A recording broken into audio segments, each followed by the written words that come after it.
मैं डॉक्टर मुक्ता, lecture commerce accounts की class ले रही हूँ, +1 अकाउंट्स की। चैप्टर स्टार्ट हुआ है डेप्रिशिएशन। आज हम करेंगे डिफरेंट टाइप्स ऑफ डेप्रिशिएशन। लेकिन जितने भी टाइप्स हमें बुक में हैं, उनमें से हमने 2 टाइप्स करने हैं। +1 आपके सिलेबस में 2 टाइप्स हैं, fixed instalment method and diminishing balance method. तो आज देखते हैं, हम स्टार्ट करते हैं। पहले तो देखते हैं कौन कौन से डिफरेंट टाइप्स हैं to charge depreciation. Number 1 fixed instalment method, और उसको स्ट्रेट लाइन मेथड भी बोलते हैं। फिक्स्ड इंस्टॉलमेंट मेथड और स्ट्रेट लाइन मेथड। सेकंड है डिमिनिशिंग बैलेंस मेथड और रिड्यूसिंग इंस्टॉलमेंट मेथड। मतलब उनके 2 नाम है। उसको रिड्यूसिंग इंस्टॉलमेंट मेथड भी बोलते हैं और डिमिनिशिंग बैलेंस मेथड भी बोलते हैं। फिक्स इंस्टॉलमेंट मेथड में स्ट्रेट लाइन मेथड भी बोलते हैं। और third one annuity method, insurance policy method, depletion method, mileage method, depreciation method, revaluation method, machine hour rate method, sum of digit method. इसमें से 2-3 नेम आपको थोड़ा सा याद रखना है। पूछ सकते हैं कि describe the different methods of depreciation. Write down the names भी पूछ सकते हैं, names of 5 और 4, ऐसे 1 मार्क्स के उसमें या 2 मार्क्स के क्वेश्चन में आपको पूछा जा सकता है। तो एक तो सिंपल ही मैं आपको इन दोनों में फिक्स इंस्टॉलमेंट मेथड और स्ट्रेट लाइन मेथड जिसको बोलते हैं, और सेकंड वन है डिमिनिशिंग बैलेंस मेथड। इसमें बेसिक डिफरेंस में एक छोटी सी उससे बताती हूं। एक फर्नीचर है हमारी एसेट, फर्नीचर हमारी एसेट है और उसकी वैल्यू, उसकी cost, furniture for example 2 lakh उसकी वैल्यू है। आपको उसकी लाइफ दी हो, फॉर एग्जांपल लाइफ दी है उसकी 20 इयर्स। परसेंटेज आप निकाल सकते हैं, लाइफ से भी परसेंटेज निकलती है 100/25% पर। अगर परसेंटेज दी है तो आप उसकी लाइफ भी निकाल सकते हैं। परसेंटेज दी है, मान लो 20% दिया है, तो उसकी लाइफ कितनी होगी 100/20। वो 5 इयर्स में ही वो फुली डेप्रिशिएट हो जाएगी, एग्जॉस्ट हो जाएगी, खत्म हो जाएगी। तो आपको उसकी वैल्यू दी है एसेट की। यहां पे मैं स्ट्रेट लाइन मेथड या फिक्स इंस्टॉलमेंट मेथड और diminishing balance method,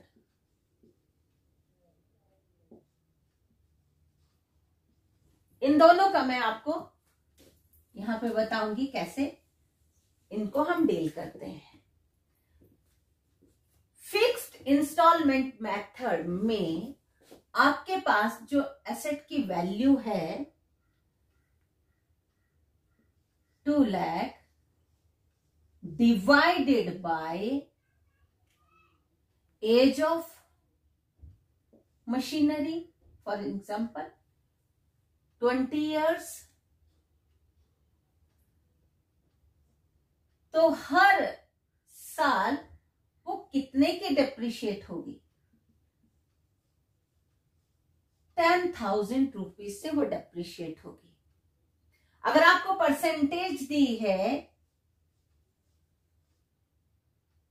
2 lakh into 5%, for example इसी 20 इयर्स जो उसकी लाइफ है उसको मैंने परसेंटेज में भी कन्वर्ट किया था, तो कितनी क्या डेप्रिशिएशन होगा 1 2 3 1 2 3 5 2 10, सेम आ गया।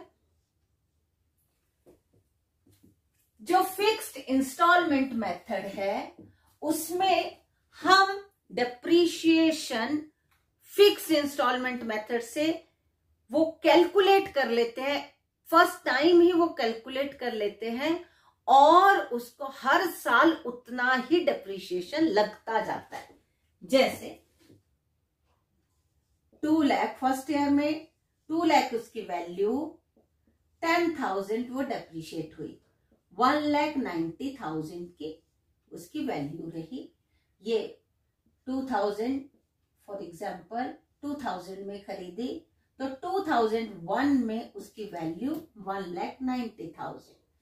नेक्स्ट ईयर फिर वो 10,000, फिक्स्ड इंस्टॉलमेंट मेथड है, स्ट्रेट लाइन मेथड है, डेप्रिशिएशन उतने का उतना ही रहेगा जितना आपने फर्स्ट टाइम कैलकुलेट कर लिया। सेकेंड ईयर में उसकी at the end of second year उसकी वैल्यू कितनी हो जाएगी, 1,80,000। नेक्स्ट ईयर फिर डेप्रिशिएशन लगेगा 1,70,000। तो ऐसे करते करते 20 इयर्स में वो वैल्यू उसकी खत्म हो जाएगी। ऐसे डिमिनिशिंग बैलेंस मेथड में फर्स्ट टाइम तो कैलकुलेट करना पड़ता है, वैसे ही 2 लाख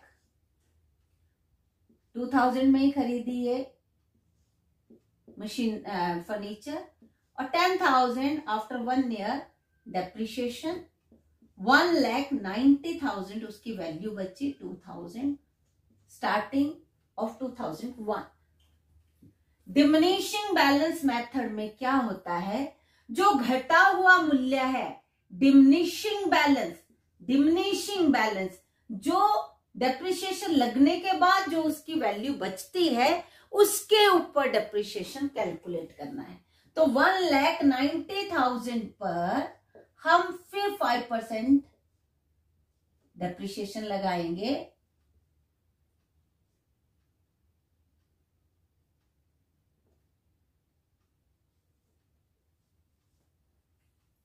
$9,900। डिमिनिशिंग बैलेंस घटा हुआ मूल्य के ऊपर हमने डेप्रिशिएशन कैलकुलेट करना है। अब वैल्यू बची 1,80,500। नेक्स्ट ईयर में ये 2002 के स्टार्टिंग में इसकी वैल्यू, 2002 के एंड में उस पर जब डेप्रिशिएशन लगेगा फिर हम 1,80,500 पर 5% लगाएंगे,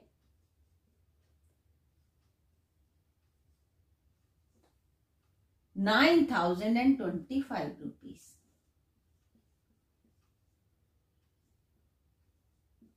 ऐसे ये डिमिनिशिंग बैलेंस में ऐसे डेप्रिशिएशन घटे हुए मूल्य पे हर बार कैलकुलेट करना पड़ता है। स्ट्रेट लाइन मेथड में जो एक बार उसका कैलकुलेट हो गया फुल ईयर का, इतना ध्यान रखना है, फुल ईयर का कैलकुलेट हो गया तो हम हर साल वही रेट ऑफ डेप्रिशिएशन से डेप्रिशिएशन उतने ही अमाउंट का लगता है। लेकिन फर्स्ट ईयर में ये कम भी हो सकता है। क्यों, ध्यान देना, मैं क्यों बोल रही हूं फर्स्ट ईयर में ये कम भी हो सकता है। क्यों, हमने जब वो फर्नीचर खरीदा उससे लेके 31 दिसंबर या 31 मार्च जो भी फाइनेंशियल ईयर, जो भी आपको एंडिंग ईयर जो डेट दी है वहां तक कैलकुलेट करना है। फॉर एग्जाम्पल यही 2 लाख की मशीनरी खरीदी हमने 30 जून को तो 2 लाख इंटू 5/10, ये तो 10 लाख फुल ईयर का है, लेकिन ये 30 जून की है तो फर्स्ट टाइम हाफ ईयर का लगेगा। तो यहां कितना लगेगा, वो 5,000 first time 5,000, next time full year का लगेगा। अभी तो हमने क्योंकि खरीदी है मशीनरी का 30 जून को खरीदी, जुलाई अगस्त सितंबर अक्टूबर नवंबर दिसंबर 6 मंथ का फर्स्ट टाइम कैलकुलेट होगा। लेकिन ये हाफ ईयर का कैलकुलेट किया, ये फर्स्ट टाइम का हमेशा हमने डेट देखनी है कि वो मशीनरी खरीदी का, वो फर्नीचर खरीदा का, वो एसेट खरीदी का। तो फर्स्ट टाइम में ये कम ज्यादा ज्यादा हो सकता है according to number of months, कितने मंथ्स का हमने लगाना है उसके अकॉर्डिंगली हमने कैलकुलेट करना है। लेकिन नेक्स्ट ईयर में तो फुल ईयर का लगना है, तो फुल ईयर का कितना था, 1000 था, तो 1000 नेक्स्ट ईयर में मतलब फुल जो ईयर का हमारा डेप्रिसिएशन होता है वही लगता है। ठीक है, तो हम अब स्ट्रेट लाइन को हम स्टार्ट करेंगे। हमने पहले ये वाला करना है, सेकेंड हम जब ये 2-4 दिन में पूरा कर लेंगे तो हमने फिर डिमिनिशिंग बैलेंस स्टार्ट करेंगे। तो अभी हम स्ट्रेट लाइन शुरू करेंगे। उतने में मैं ब्लैक बोर्ड जरा साफ कर लूं। फर्स्ट मेथड है स्ट्रेट लाइन मेथड या fixed instalment method. Fixed instalment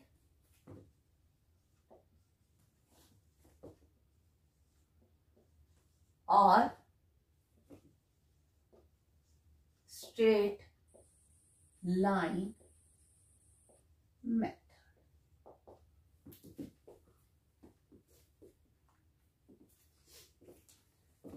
जब हम किसी एसेट पे डेप्रिसिएशन कैलकुलेट करते हैं, पहले तो हम देखेंगे कि हम डेप्रिसिएशन, एनुअल डेप्रिसिएशन कैसे कैलकुलेट करते हैं। Depreciation is equal to cost of asset minus scrap value upon life of asset. Scrap value upon life of asset को लाइफ एस्टिमेटेड, जितनी एक एक्सपर्ट बोलता है इस एसेट की, इस फर्नीचर की लाइफ 10 years है, 12 years है, 15 years है, 2 years है, जितना एक्सपर्ट बोलेगा तो estimated life of asset. For example एक मशीनरी है, मशीनरी की कॉस्ट है 1 lakh rupees.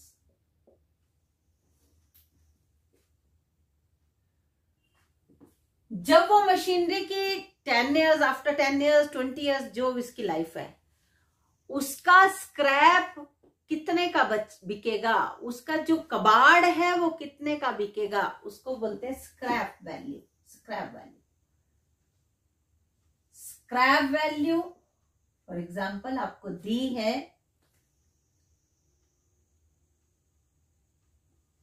20,000।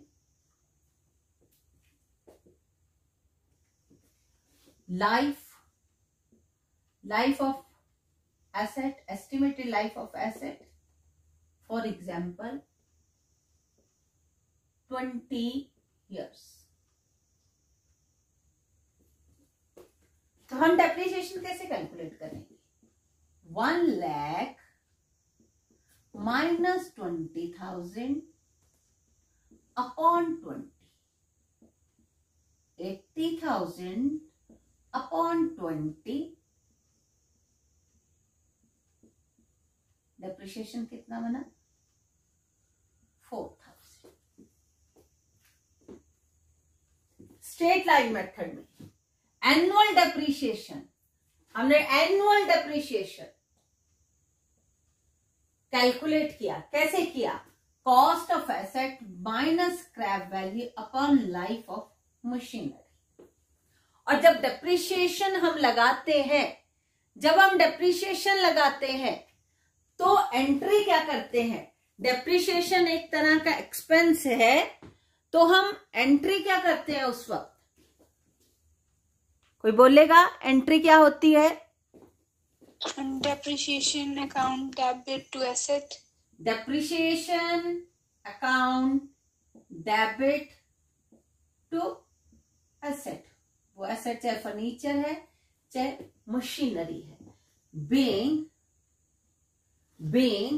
Depreciation on machinery, depreciation charged on machinery और एसेट जो भी है, being depreciation charged on machinery.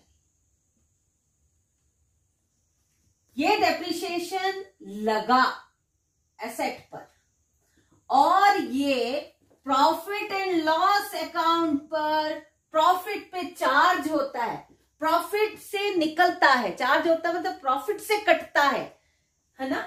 अगर हम डेप्रिशिएशन नहीं लगाते हैं तो हमारा प्रॉफिट ज्यादा दिखाएगा, जैसे डेप्रिशिएशन कटता है तो एक्सपेंस की तरह जब कटता है तो हमारे प्रॉफिट कम हो जाते हैं।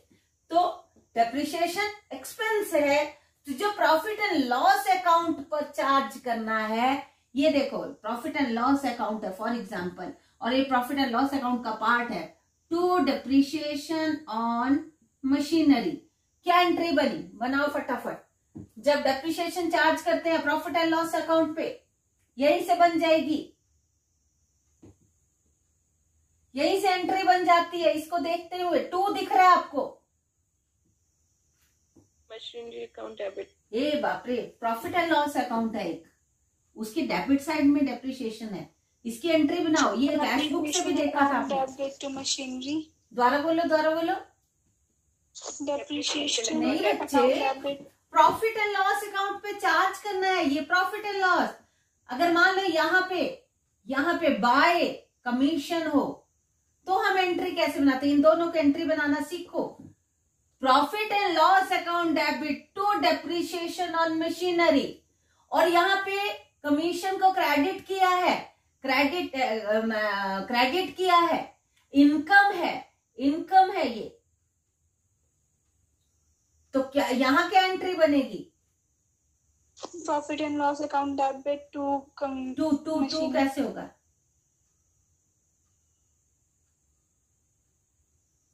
टू कैसे होगा,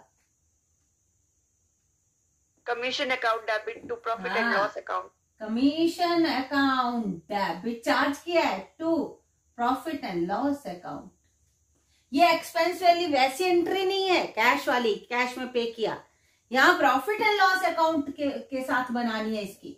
bye commission account debit to profit and loss account, profit and loss account को क्रेडिट किया है, प्रॉफिट एंड लॉस को क्रेडिट किया है, इसलिए ये commission profit and loss account की क्रेडिट साइड में जाएगी।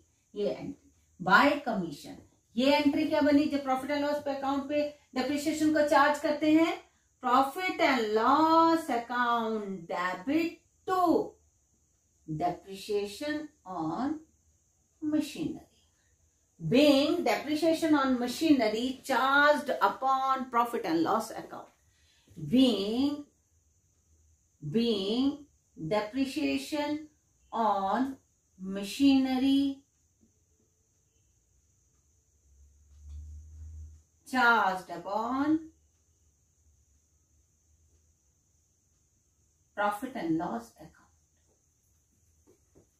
डेप्रिशिएशन लगा एसेट पर और वो depreciation profit and loss account को ट्रांसफर कर दिया, प्रॉफिट एंड लॉस अकाउंट को ट्रांसफर कर दिया, तो profit and loss account debit to depreciation. यहां देखो प्रॉफिट एंड लॉस अकाउंट को डेबिट किया, प्रॉफिट एंड लॉस अकाउंट बन रहा है, तो टू डेप्रिशिएशन।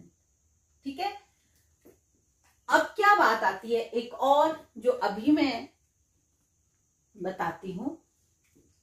जैसे ही हमने मान लो ये मशीनरी चल रही है, 1 साल 2 साल उसने काम किया, फिर हमने इसको बेचने की बारी आ गई। जब हमने उसको बेचना है, जब बेचते हैं, सेल आउट करते हैं, तो कैश आता है, cash account debit to machinery.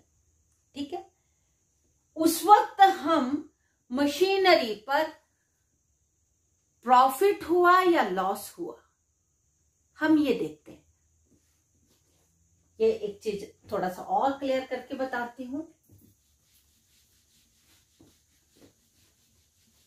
ध्यान देना है, छोटी छोटी चीजें हैं, आगे न्यूमेरिकल्स करेंगे तो ये वही काम आने वाली हैं।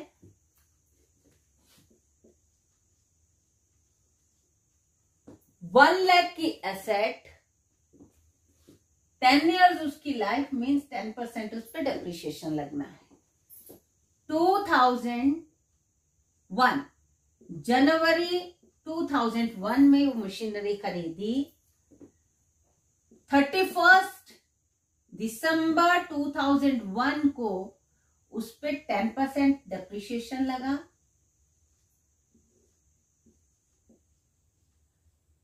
90,000 उसकी वैल्यू कितने को बनी? 1 जनवरी 2002।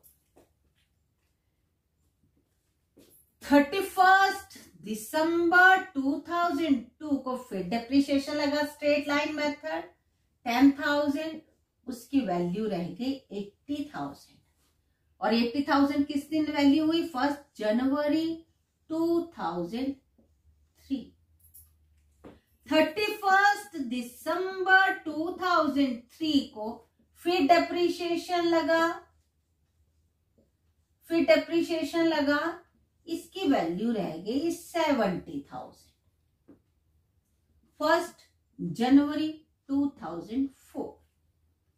और यही मशीनरी 30th जून 2005 को 65,000 में सेल आउट हो गई। Sold for 65,000।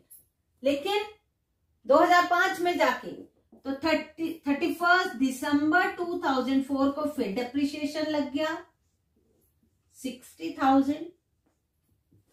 1 जनवरी 2005 की ये पोजीशन है, ये डेप्रिशिएशन लगा।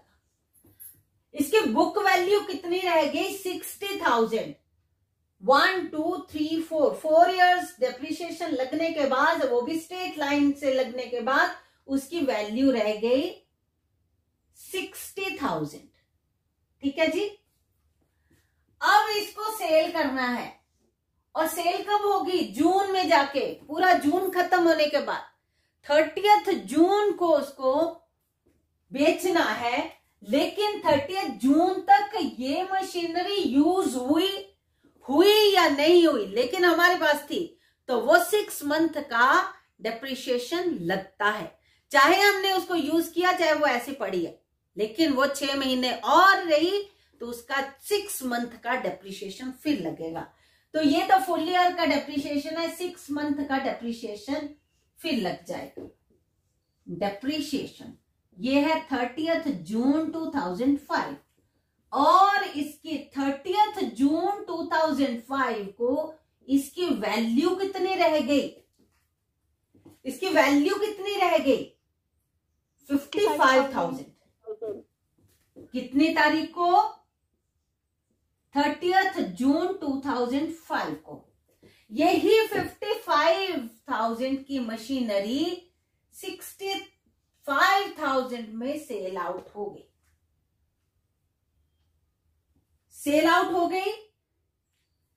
सेल हुई ना? दिख रही है? Yes ma'am. सेल हो गई 65,000 में। तो हमें प्रॉफिट हो रहा है या लॉस हो रहा है? प्रॉफिट हो रहा है। कितने का प्रॉफिट हो रहा है? 10,000 का प्रॉफिट हो रहा है। और profit on sale of asset या loss on sale of asset भी प्रॉफिट एंड लॉस अकाउंट का पार्ट होते हैं। प्रॉफिट एंड लॉस अकाउंट में उनको ट्रांसफर करना पड़ता है। अगर तो प्रॉफिट है, यहां पे 10,000 का प्रॉफिट बताया, ये प्रॉफिट हुआ। Profit on sale of machinery, ये एक पोजीशन है कि अगर वो 65,000 में सेल आउट होती है तो हमें 10,000 का प्रॉफिट हुआ। अगर यही मशीनरी 50,000 में सेल आउट होती है तो, अगर 50,000 में सेल आउट होती है तो loss on sale of machinery कितना? 5,000। ठीक है जी। Yes, ma'am. ये पता लग रहा है ना, यहाँ तक समझ आ गया। अब मैं Yes, यहाँ ma'am. पे Yes, ma'am. हाँ, यहाँ पे मैं इरेज कर रही हूँ, यहाँ देखना मैं कुछ और करने वाली हूँ, ध्यान देना है। बस आपने रिप्लाई करना है उधर से, फटाफट बोलना है। ये प्रॉफिट एंड लॉस अकाउंट है, आपको पता है debit all losses, credit all income and gains, debit all expenses and losses, credit all income and gains. तो आपको पता है ये प्रॉफिट अगर होता है तो यहां आएगा by profit on sale of machinery 10,000।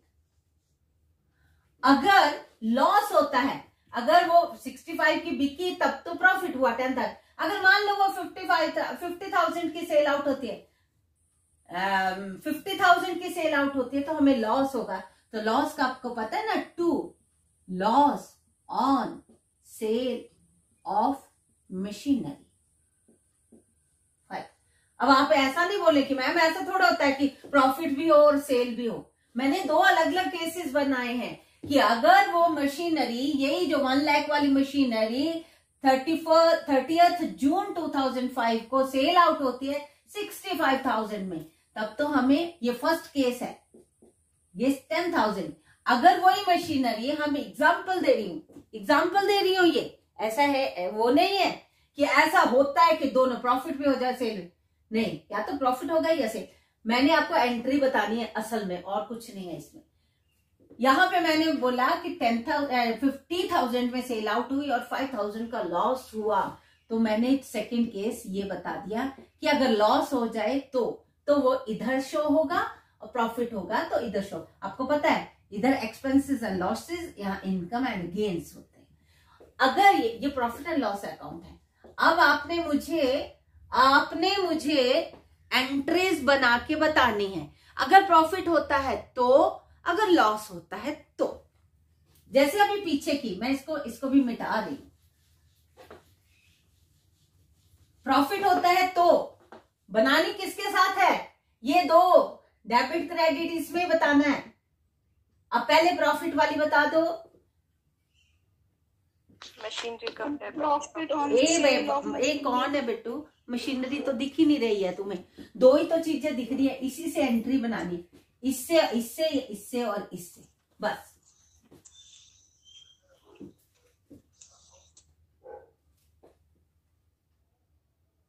इसकी क्या एंट्री बनाई, पहले भी तो हमने डेप्रिसिएशन को चार्ज किया था तब बनाई थी ना। On sale of machinery account debit to profit and loss account. शाबाश, profit on sale of machinery account debit to profit and loss account.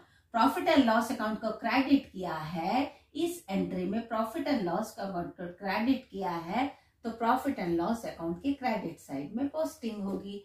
यहाँ पे प्रॉफिट एंड लॉस अकाउंट को हमने अभी एंट्री करते हैं, पहले यहाँ एंट्री करो। अब इसकी बनाओ तो, profit and loss account debit to loss on sale of machinery, to loss on sale of machinery. Profit and loss account को डेबिट किया है तो डेबिट साइड, उसका अकाउंट बना ना, उसकी डेबिट साइड में पोस्टिंग हुई। लॉस की ये और प्रॉफिट की ये एंट्री होती है। अब समझ आया थोड़ा सा? Yes ma'am. सभी बच्चों को समझ आया? Yes ma'am. हम ऐसा नहीं कर रहे, अब उसको मत लेके जाना जो जनरल एंट्री में थी। यहाँ प्रॉफिट एंड लॉस अकाउंट बन रहा है, हमने उसके अकॉर्डिंगली ये किया। वैसे क्या होना था, ये तो होना ही इसमें ट्रांसफर होता है। वैसे इनकम्स का क्या होती है, income interest received for example, तो वो होती थी cash account debit, nominal account cash account debit to interest received. Interest पे होता तो interest account debit to cash. ये जनरल एंट्री। यहाँ में हम इसको प्रॉफिट एंड लॉस अकाउंट में ट्रांसफर करते हैं, यहाँ गेन, यहाँ लॉसेस, तो हमने उसकी एंट्री बनाई क्योंकि प्रॉफिट एंड लॉस अकाउंट को ही चार्ज होती है, प्रॉफिट एंड लॉस अकाउंट को ही ट्रांसफर होती है ये प्रॉफिट और लॉस जो भी रहता है। तो ये था, और अब हमने स्टार्ट करना है, क्या स्टार्ट करना है कि इसके न्यूमेरिकल्स करते कैसे हैं, सिंपल एकदम